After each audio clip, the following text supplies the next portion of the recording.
Hello everyone, and welcome to a Let's Play of Darkest Hour Kaiserreich. Yes, James something or other is also interested in strategic games, and this is something that our channel is now going to bring in, so yeah, deal with it.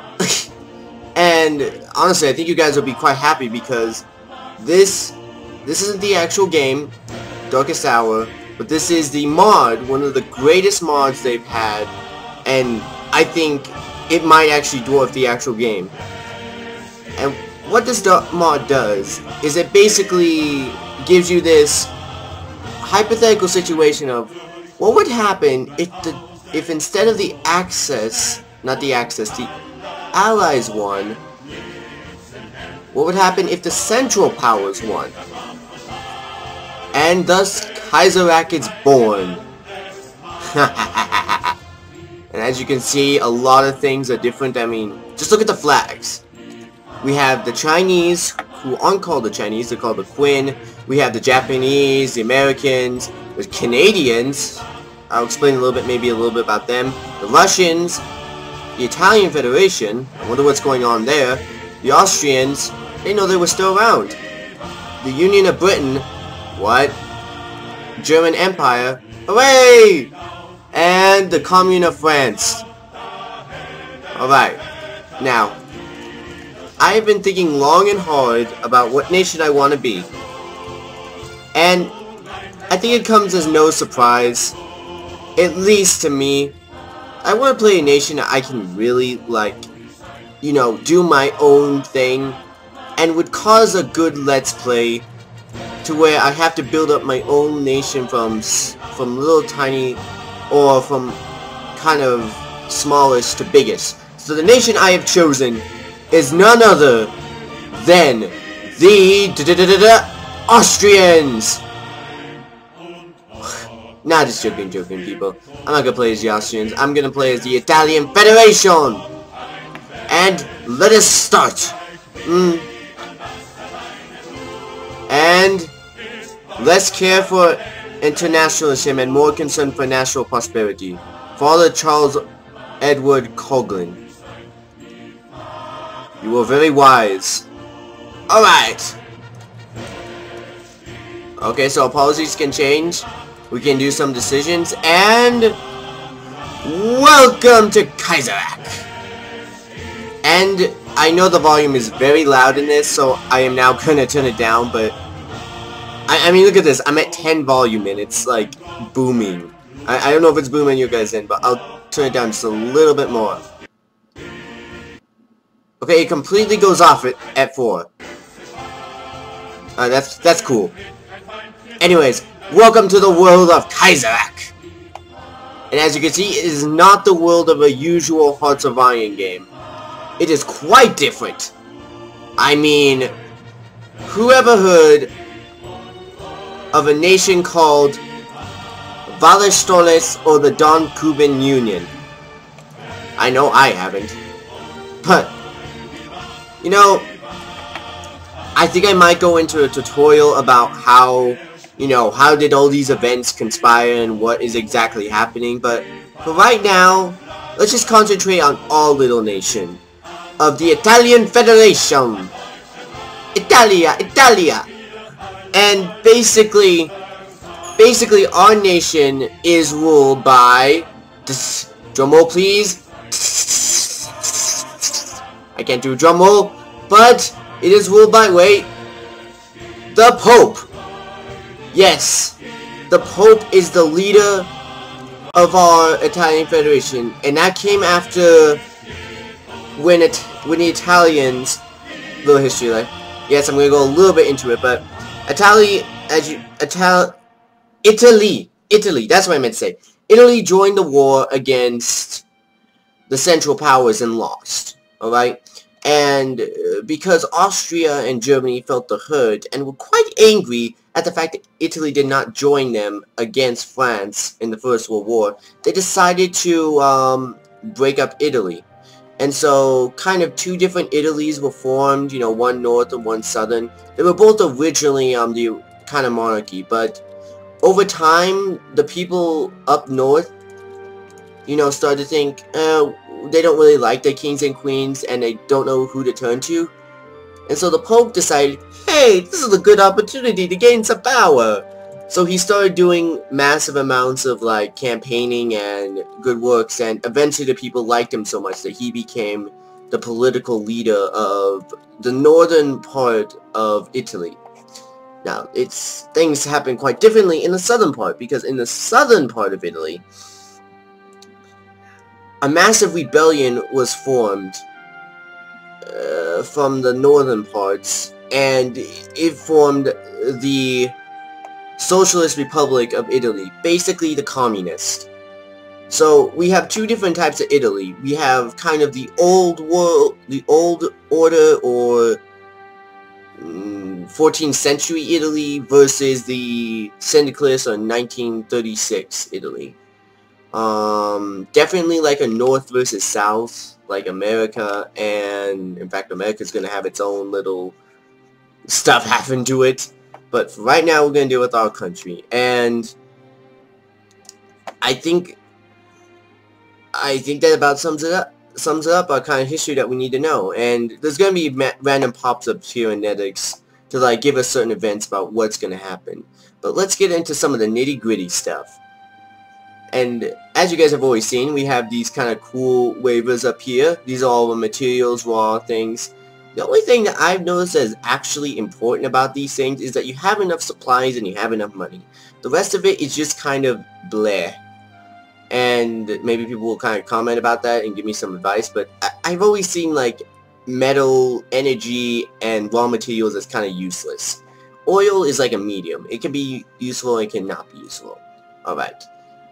Well, then let's move on to our intelligence. So our intelligence right now, we have to increase some of the funding because unless you have at least a current level 1 in funding, you can't really start doing things. And what you can start doing, if you have lucky enough, you can start stealing blueprints, assassinating ministers, and all this other cool stuff. The one I really want to try, and not because I really want it to, not because I want it to actually succeed, but just because I want to see what would happen if you actually did this. I want to see if you can actually coup a nation. Because I have never been able to do that in any of my games. Of all the years I played Hearts of Iron, I played lots of years of Hearts of Iron, people. But yeah.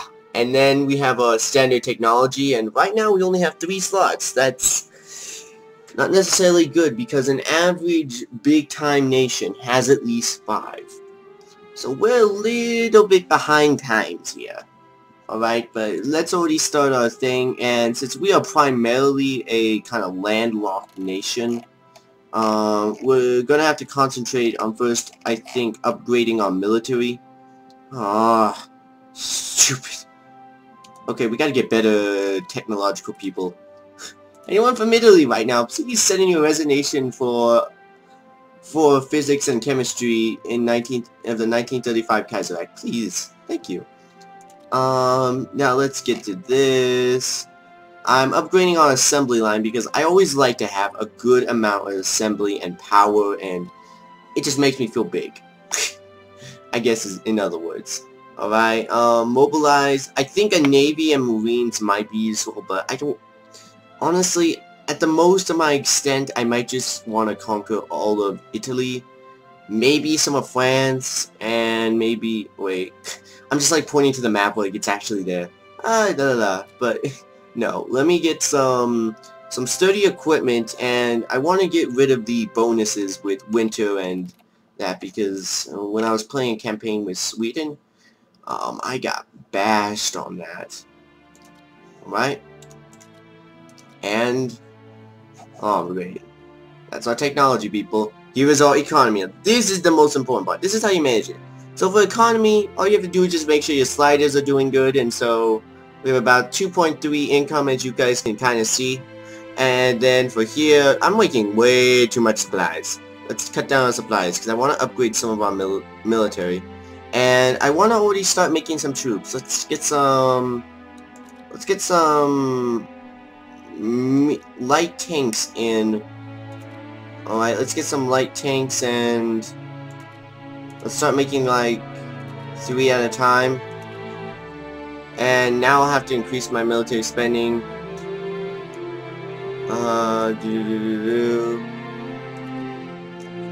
There. And people, that is the easiest way you can ever manage your economy, as I've ever noticed in this game. And I'm still making money. That is very good. Alright. And here is our Diplomats page. It's pretty self-explanatory. You can declare war, influence nations, offer trade, open negotiations, offer a non-aggression pact, offer alliance, self-exponentially force, which basically means you give them some of your forces, ask for military access, and guarantee independence. I'll only do that if I want to make somebody really happy. And then here are statistics. Alright. And with that, I think we basically get to set off. And this is our military, our troops. Our troops are kind of in shambles, to be bluntly honest. I feel like if we went to war with the syndicates right now, which we will eventually do, a goal definitely in this campaign is to unify Italy. And to do that, we're going to have to go to war against the syndicates. Now, the only problem with that is the fact that, they have a military alliance with France. And France, as you can see, it's quite big. And is basically the Nazi Germany of our time. They're basically just as powerful as they are from here. And these two are the most powerful nations in the game, at least at the start. And the only way I'm gonna see, or the only way I see that we're actually ever gonna unite our realm, is that we're gonna have to side with the Germans when that time comes, but that's for the future reference. So let us unpause and let us begin. Also, I'd like to mention I would like to take back Venice. Venice is also another big priority of mine, because the Austrians aren't in a very stable position, and I feel like we could probably take them. So I'll start moving my troops over there, because there's going to be an event pretty soon to pop up about, you know, changing things. And let's check on our sliders. Sliders are not generally, like, important because they don't really come out a lot. But what I would really want to get, and because I usually have very bad problems with this, is either lots of manpower or lots of intuition, because that would really help us. But for right now, since manpower is a little bit more important to me, I'll get more manpower. And yep, Pope Felixes the 11th. Yes, that's the 11th Pope we've had. And here's all these little ministers, cardinals that take office. It's quite amazing. Now, let's just watch as, a pop-up. Alright, Legacy of the Kaiserreich, this is the development team talking, and this is the past developers. Thank you, special thanks everyone! Secret weapons. Oh, we've already found out a secret weapon has born through rocket engineers and heavy industry planners have joined forces, and the project Collins has been presented the theoretical result to the general staff. It is believed that the further research can lead to a series of advanced rockets and turbo engines. It's only believed. I mean, it's not actually gonna happen, is it? So let's move our troops into position. And right now, we could probably, unless Austria does something like unite all, because Austria, as you guys can see, is not the Austria. Not the Austria that you usually see, because it kind of, I guess I have to explain it a little bit more. After the war, after Germany won the war, Austria had major conflicts with its treaty with Hungary. Because Hungary and Austria had a treaty back in, like, I think 1890s, 1870s, where basically they would do like a dual kind of rulership, and basically that collapsed. And so right now in the next couple of years, they'll be deciding if they want to remain as a dual monarchy, where they'll basically stay the same as this, a federalism where they'll stay like, I don't think they stay like this. I think basically Austria takes control of all of this territory. Or they will become a monarchy again, where basically Austria just takes everything. Now there's many things that could go wrong, which is good, really good if things go wrong for us. Because if things go wrong, things that could go wrong is that Hungary says, no, I don't want to do this. You better get back to dual monarchy because that's the best government. And basically, Austria stays like this. And with that, we could probably take Venice. And our viewpoints, as you can see, if we could do a quickly Venice attack,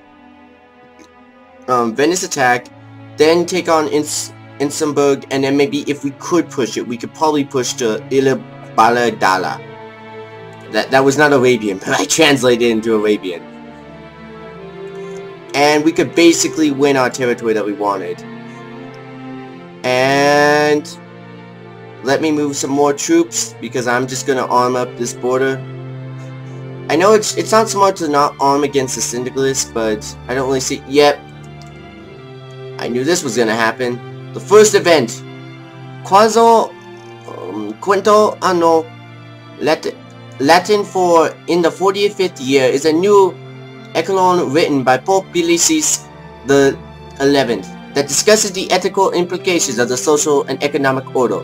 45 years after Leo the somebody or other encyclical describes the major dangers for the human freedom and delinquency arising from the unrestrained capitalism and syndicalism, calling for the reconstruction of the social order based on the principle of solidarity and solidarity. In the first part of the review, and applauds the encyclo of his predecessor, which helped the development of a new social conscience. According to Pius it's Pius, Pius the 11th, 3 elements determine a fair wage: the worker's family responsibilities, the economic condition of the enterprise, and the economy as a whole. The family has an intimate right to development, but this is only possible within the framework of a functioning economy and sound enterprises. For this, Pope Pius concludes that solidarity, not conflict, is a necessary condition. The Pope therefore demands more solidarity, especially between employers and employees, through new forms of cooperation and communication among Catholic citizens. A new era of Catholic corporate activism is just beginning. Hooray! Did that actually do anything, or did I just read up for nothing? Well, it gave us some relations, but basically nothing.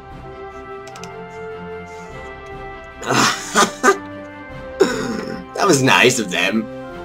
Give us a big gigantic wood document, and then just like have no effect happen. That'd be the awesomest way you could ever design Kaiserreich. But anyways, let us just wait. And here's where the kind of low moments happen, and I don't know how long I've been recording for. It's been about 20 minutes, so with that, I think I'll cut the episode here, and we will see you guys next time on Kaiserreich! For the freedom of Dang it! Anyways, goodbye!